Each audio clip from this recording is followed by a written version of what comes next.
تصور کرو اللہ کے نبی کو کتنی زیادہ اس بات کے پر یقین ہے کہ ہماری موت بڑی جلدی آنے والی ہے اور میں دنیا کو چھوڑ کر کے قبر کے اندر جانے والا ہوں. اسی قبر کے بارے میں اللہ کے نبی کہہ رہے ہیں وَإِنَّا إِنشَاءَ بِكُمْ لَاحِقُونَ, اور انشاءاللہ بہت جلد ہم تم سے ملاقات کرنے والے ہیں.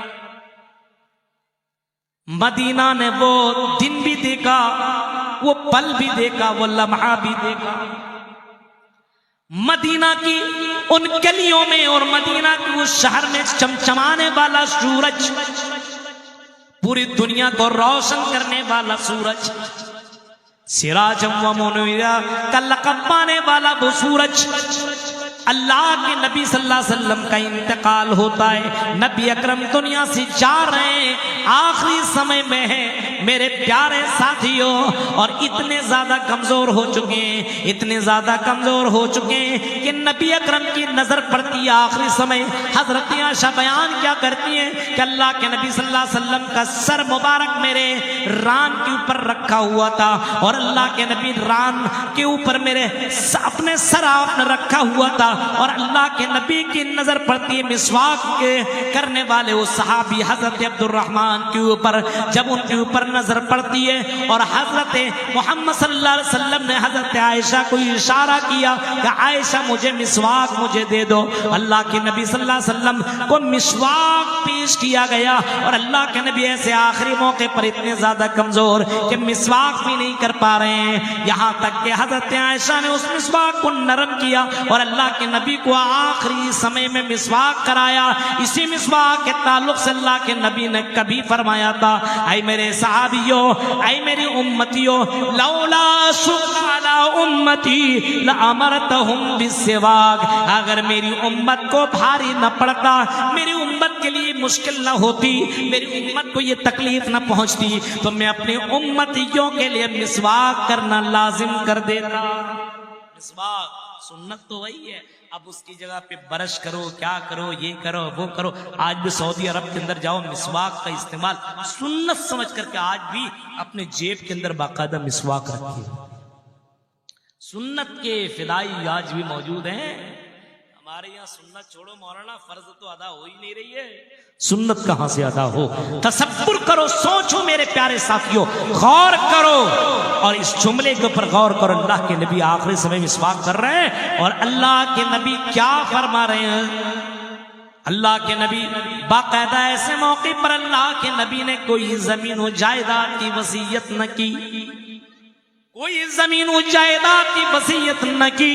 بلکہ اللہ کے نبی کیا کہہ رہے ہیں, الصلاۃ الصلاۃ وما ملکت ایمانکم, اے لوگو نماز نماز نماز کا خیال کرنا, نماز کی پابندی کرنا, نماز کو قائم کرنا, نماز پڑھتے رہنا, نماز مت چھوڑنا. نماز یہ اللہ کی نظر میں بڑی پیاری ہے, اور یہ نماز مجھے بھی بہت ہی زیادہ پسند ہے. اس وجہ سے الصلاۃ وما ملکت ایمانکم, اور اپنے ماتحتوں کے ساتھ, اپنے ورکر کے ساتھ اچھا سلوک کرنا, نماز کی پابندی کرنا. ہمارے نبی آخری وقت یہ جملہ بول کر کے اس دنیا کو رخصت ہو گئے. اللہم بالرفیق الاعلی جملہ جیسی نکلا, اللہ کے نبی کی روح قفس عنصری سے پرواز کر گئی, آپ کے جسم سے الگ. غور کریے آپ, نبی اکرم ہے, سب سے بہتر انسان, سیرت کے اعتبار سے اس جیسا کائنات میں نہیں دیکھا. صورت کے اعتبار سے خوبصورتی ویسی کہ بیوی تعریف کر رہی ہے, حضرت عائشہ کہہ رہی ہے اگر مصر کی عورتیں ہمارے شوہر کو دیکھ لیتی, لو رائنا حبیبی لقطعنا ایدیہن لقطعنا قلوبہن, اگر مصر کی عورتیں ہمارے شوہر محمد صلی اللہ علیہ وسلم کو دیکھ لیتی. مصر کی عورتوں نے تو چھریاں اپنے ہاتھوں پہ چلائی تھی حضرت یوسف کو دیکھنے کے بعد. نبی اکرم کی تعریف ان کی بیوی کر رہی ہے, اتنے ہینڈسم تھے کہ اگر دیکھ لیتی تو کہتی ہیں کہ اپنے دلوں میں چھریاں چلا لیتی. اندازہ لگا سکتے ہو میرے بھائی, کتنے حسین و جمیل، سیرت کا کیا کہنا، قرآن ہی سیرت بیان کرتے ہوئے جا رہا ہے وَإِنَّكَ لَعَلَىٰ خُلُقٍ عَظِيمٍ، بہت ہی بڑے اخلاق کے اوپر فائز تھے۔ غور کرو اس نبی کا انتقال، مدینے کے اندر کوہرام پڑ گیا، مدینے کے اندر اندھیرا چھا گیا، جو بیٹھا ہے بیٹھا ہوا ہے، جو کھڑا ہے کھڑا ہے، جو لیٹا ہے لیٹا ہے، کسی میں یہ ہمت نہیں ہو رہی ہے کہ اللہ کے نبی کے تعلق سے یہ بات بولے کہ نبی کا دنیا سے چلے گئے، نبی دنیا سے چھوڑ گئے، نبی نے دنیا کو چھوڑ دیا ہے۔ کوئی اتنا بولنے کے لیے طاقت نہیں رکھ پا رہا ہے۔ حضرت ابو بکر صدیق رضی اللہ تعالیٰ عنہ آتے ہیں، حضرت عمر فاروق اتنے جلیل القدر ہوتے، ڈینجر قسم کے اتنے دبنگ شخص تھے، انہوں نے یہ جملہ جب سنا تو کہا کہ اگر کوئی میرے نبی کے تعلق سے یہ بات بولتا ہے تو سنو میں اس کی گردن اڑا دوں گا۔ یہ ننگی تلوار لے کر کے مدینہ کے گلیوں میں گھومنے لگے، ہمارے نبی کے تعلق سے یہ جملہ کوئی نہ بولے کہ نبی نے دنیا کو چھوڑ دیا ہے، کیونکہ نبی کو چلے جانے کے بعد ہم دنیا میں زندہ کیسے رہیں گے۔ اتنی محبت تھی محمد صلی اللہ علیہ وسلم سے میرے بھائیوں۔ حضرت ابو بکر نے ماحول کو سمجھا اور سمجھنے کے بعد اللہ کے نبی کے جسم کو، اللہ کے نبی صلی اللہ علیہ وسلم کے اسی کفن کو، اللہ کے نبی کے کفن کو اٹھایا اور آپ کے پیشانی پہ بوسہ لیا، اور بوسہ لینے کے بعد حضرت ابو بکر نے ایک جامع خطبہ دیا، اور اسی خطبے کے دوران میں اللہ کے نبی کے تعلق سے حضرت ابو بکر نے یہ فرمایا، سنو من کان منکم یعبد محمد فإن محمدًا قد مات ومن کان یعبد اللہ فإن اللہ حی لا یموت۔ بخاری شریف کے اندر یہ باقاعدہ یہ ورڈ اور یہ جملہ موجود جو میں پڑھ رہا ہوں آپ کے سامنے، من کان منکم یعبد محمد، تم میں سے جو محمد کی عبادت کرتا تھا۔ حضرت ابو بکر نے خطبہ دیا اور کہا کہ سنو فإن محمدًا قد مات، محمد صلی اللہ علیہ وسلم کا انتقال کر گئے، دنیا کو چھوڑ چکے۔ جیسے انسان کو مرنا ویسے اللہ کے نبی دنیا سے مر چکے، دنیا سے جا چکے۔ اللہ کے نبی کا مقام گھٹا نہیں ہے، جا چکے،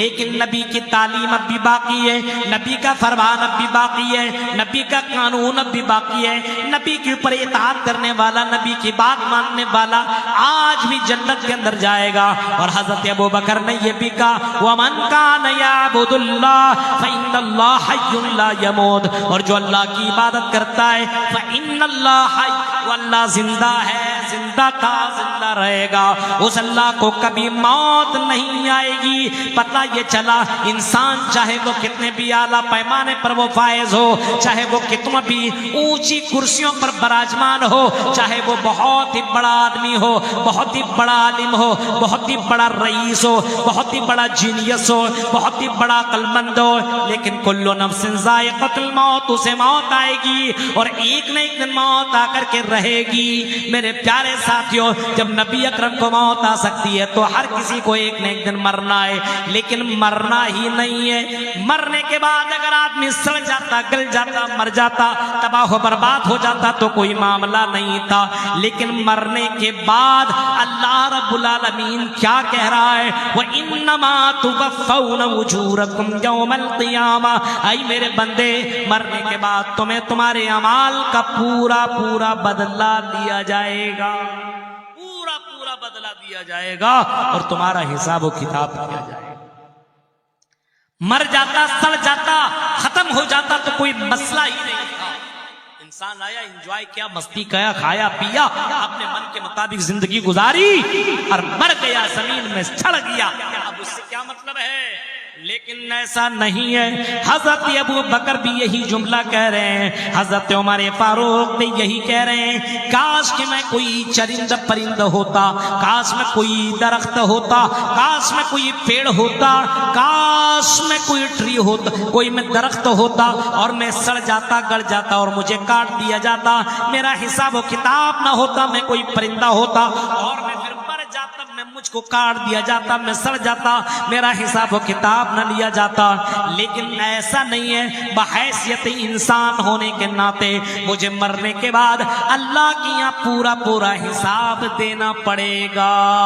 یہی غور, اسی جملے کے پر غور کر لو مہیش پور کے لوگوں اور کلیا چک اور مالدہ اور بنگال کے میرے بھائیوں. ایسا نہیں ہے کہ مرنے کے بعد تمہیں ایسے ہی چھوڑ دیا جائے گا, مرنے کے بعد تمہیں دوبارہ جیوت کیا جائے گا. ہاں